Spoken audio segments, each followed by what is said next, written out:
එතකොට Tamanට අදාළ කියන්නේ තමන් මොන හරි දෙයක් කැපකිරීමක් කරොත් ඒකට තමයි තමන්ට අනිවාර්යෙන් ඒක රිටර්න් එක හම්බෙන්නේ. දැන් ඒ කියන්නේ හැම දෙයකම හැම දෙයක් අචීව් කරපු මිනිස්සෙක් ගත්තාම මේ මිනිස්සගේ ජීවිතේ යම් කාලයක් කැපකිරීමක් කරන්න වෙලා තියෙනවා.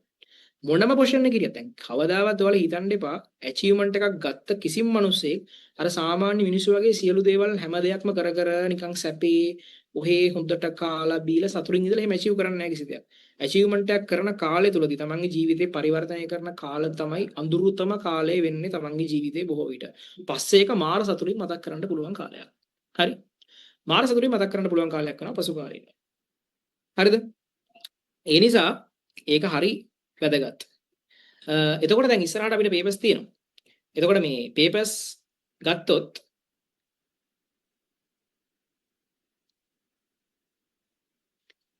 අද මේක අපිට 25 ඉන්නවා. දැන් මම ඇකඩමික් සෙෂන් කියලා නම දැම්මෙත් මම දන්නවා ස්පෙෂල් මීටින් කියලා දැම්මොත් හැමෝම එනවා. හරිද? ස්පෙෂල් මීටින් කියලා මේකට නමක් දැම්මොත් හැමෝම එනවා. එතකොට මේ හැමෝම බලනවානේ. මේ ඇකඩමික් සෙෂන් කියන එක දැම්මහම මේ අර අධ්‍යාපනික වශයෙන් මේකේ දෙයක් ගන්න බලාපොරොත්තු වෙන මිනිස්සෙක් තමයි මේක බලන්නේ. ඒ නිසා මට ඇත්තටම ඕනේ වුණේ අර හොඳ සෙට් එක. ඒ කියන්නේ මේක කරන්න ඕනෙකමක් තියෙන. සුඩිකට මේක ගැන කියන්නේ. හරි.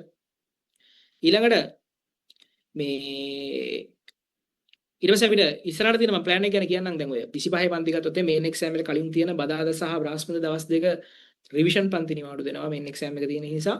ඊට පස්සේ ඒවට අදාළ වේ කොහොමද ඒක කළමනාකරණය වෙන්නේ කියලා මම කියන්නම්. අඟහරුවාදා දවසේ ප්‍රැක්ටිකල් සෙෂන් එකක් තියෙනවා. අඟහරුවාදා හවස් වරු එක මේ සතියේ. ඉතින් එහෙම දේවල් ටිකක් තියෙනවා. හරිද? ඊළඟට මේ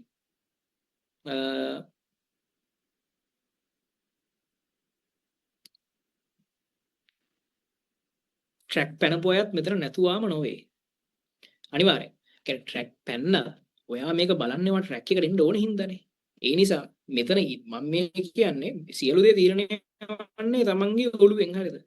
ඒතර තමන්ට ඕනේ නම් ඒක කරන්න පුළුවන්. මොනවද ඕනේ? ඒක කරන්න පුළුවන්. මට දැන් මෙතන පෙන්වන්න ෆොටෝ එකක් නැහැ. මම දැන් ඉන්නෙත් කොළඹ හරිද? දැන් මම ඉන්නේ කොළඹ. දැන් මේ මම ඉන්නේ කොළඹ 7. මම හිතනවා ලංකාවේ තියෙන පවර්ෆුල්ම ඇඩ්‍රස් එක තමයි අය දන්නා ඇති කොළඹ 7 කියන්නේ. මම ඉන්නේ කොළඹ 7. එතකොට මේ මම ඉස්කෝලේ යන කාලේ තීරණය කරා පාඩම් කරන්න කොළඹ ඇවිල්ලා බෝඩ් වෙන්න. ඒතර මම බෝඩිමක හිටියේ. ඒ බෝඩිමේ මට ෆොටෝ එකක් නෑ පෙන්වන්න. ඊටාම කුඩා කාමරයක 3 දෙනෙක් පාඩම් කරනවා පාඩම් කරන ළමයි නෙමෙයි මාත් එක්ක හිටියත් වෙන රස්සාවල් කරන කට්ටිය වගේ හිටියේ. 3 දෙනෙක් එක්ක තමයි මගේ අවුරුදු 2ක් විතර ගෙවුනේ. ඒ ගෙදර කට්ටිය නම් හරීම හොඳයි. මං කියන්නේ පහසුකම් අතින් ගත්තාම මේ ඊටාම අවම් පහසුකම් තත්ත්වයක් යටතේ තමයි මම පාඩම් කරේ.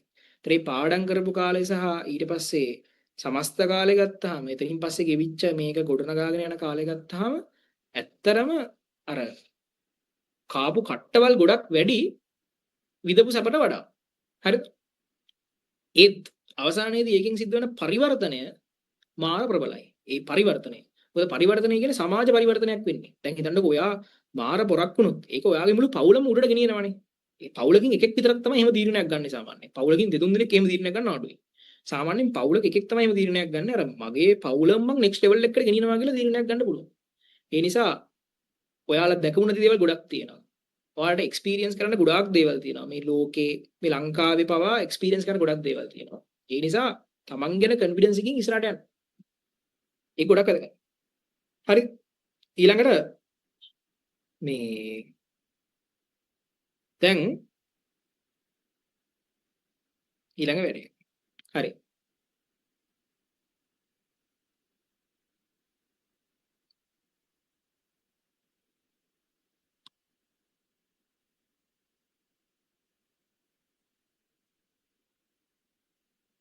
මම මේ එක එක chat බලන්නේ මේ අද පොඩ chat groups කීපයක් තියෙනවනේ.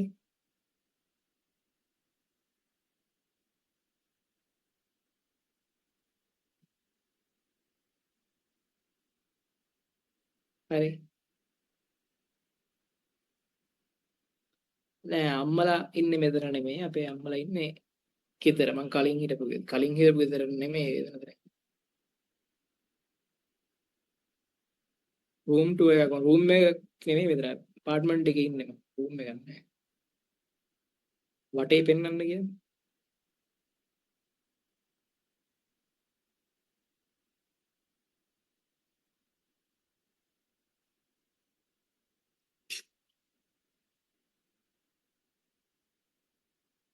view එක ලස්සනයි. ඔයාට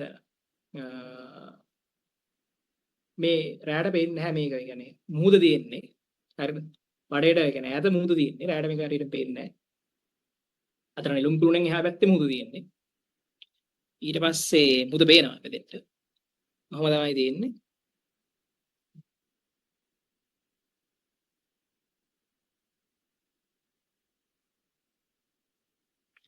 ඊට පස්සේ ඉතින් මේ මං ඉතුරු ටික කියන්නම් කියන නේද? දැන්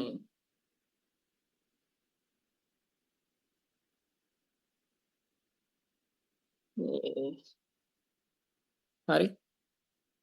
මොකද තියෙන්නේ? මං ඒ කියන්නේ කාටකට නිකන් මට කවදා හරි කවුරු හරි කෙනෙක් ඒ කාලේ පෙන්නවා නම් සමහර විට මෙහෙම මං උනත් අර සෑහෙන්න මේ උනන්දු වෙන්න තිබුණා වැඩ කරන්න. ඒ කියන්නේ මම දන්නවා මේක බලාගෙන ඉන්න සමහර ළමයි මෙතන බොහොම මධ්‍යම පාන්තිකයෝ ඇති. සාමාන්‍යයෙන් හොඳ කියන්නේ සල්ලි තියෙන මිනිස්සුත් ඇති. සමහරවිට ගොඩාක් දුප්පත් ළමයිනුත් ඇති. ඒ කියන්නේ ගෙදර සීලිමවත් නැති, සමහරලාට ටයිල් වත් අල්ලලා නැති. එහෙම ළමයිනුත් ඇති. ඔය හැමෝටම කාට වුණත් මොන කෙනෙක්ට වුණත් අර ඩ්‍රීම් එකක් දකින්න පුළුවන් නම් සමහර කෙනෙක්ගේ ඩ්‍රීම් එකක් වෙන්නේ අර නිකන් මේ දේවල් වලින් ඉන්ස්පිරේෂන් එකක් දෙන්න පුළුවන් වෙනවා කියලා මම හිතනවා. ඒ නිසා තමයි මේ මම කතා කරන්නේ මෙහෙම. එතකොට සාමාන්‍යයෙන් මම ඒ කාලේ මම හදාගෙන හිටපු ඩ්‍රීම්ස් තිබ්බ. ඇත්තම සමහරලාට හොඳ ගෙදරක ජීවත් වෙනවා. ඊට පස්සේ හොඳ වාහනයක් පදිනවා. ඒ වගේ ඩ්‍රීම්ස් තියෙනවා. මොකද අපි ඔය ඩ්‍රීම්ස් තමයි අපි ජීවත් කරන්නේ. අර හීන තමයි අපි ජීවත් කරන්නේ. ඒ නිසා හොඳ හීනයක් තියාගන්න. තමන් කරන දේවල් සම්බන්ධව තමන් කරන්න දේවල් වලට හොඳ හීනයක් තියාගන්න අනිවාර්යයි. ඒතර හොඳ හීනයක් තිබ්බොත් ඒක සිද්ධ වෙනවා. හොඳ හීනයක් තිබ්බොත් ඒක අනිවාර්යයෙන්ම මේ ඇචීව් කරගන්න ලේසි. හොඳ ටාගට් එකක් තිබ්බොත් ඒක පස්සෙන් යන්න ඒ කියන්නේ භෞතික දේවල් ටාගට් කරලා වැඩ කරන්න එපා. ඒ කියන්නේ ඔයා කවදාරි හොඳ ගෙයක් ගන්නවා, හොඳ වාහනයක් ගන්නවා කියලා වැඩ කරන්න එපා. ඔයාගේ ඩ්‍රීම් එක පස්සෙන් යන්න අනිත් දේවල් ඔයාට අනිවාර්යෙන් හම්බෙයි. ඒක ගොඩක් වැදගත්. හරි. ඒ නිසා මම හිතනවා ඉන්ස්පිරේෂන් එකක් දෙන්න පුළුවන් කියලා මේ වගේ දේවල් වලින්. ඉතින් මේ ඕක තමයි தත්ත්වය. හරිද? එතකොට එහෙනම් අද දවසේ වැඩි මම හිතනවා අද සෙෂන් එකකින් ඔයාලට වාසියක් ගන්න පුළුවන් වුණා කියලා. ඒ කියන්නේ අහගෙන හිටපු දේවල් වැදගත් වුණා කියලා මම හිතනවා.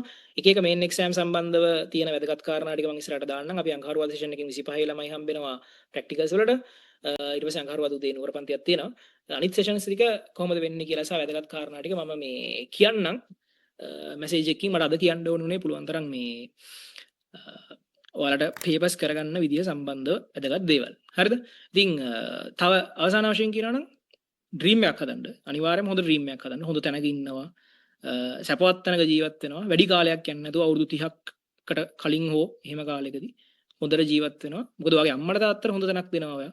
හරිද? අම්මට තාත්තට දැන් ඔයා ඉන්නේ සාමාන්‍යයෙන් නෝමල් නම් අම්මට තාත්තට හොඳ තැනක් හොඳ ජීවිතයක් හදනවා.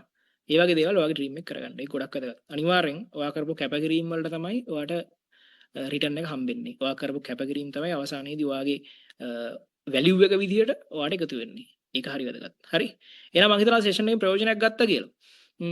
ඇකඩමික් සෙෂන් එකක් කරන්නේ අවුරුද්දට එකපාරයි. එතකොට මේ තියෙන්නේ අපේ අවුරුද්දේ තියෙන එකම ඇකඩමික් සෙෂන් එක. ඉතින් මේකේ ප්‍රයෝජනයක් ගත්තද කියලා YouTube එකේ කමෙන්ට් එකක් දාන්න.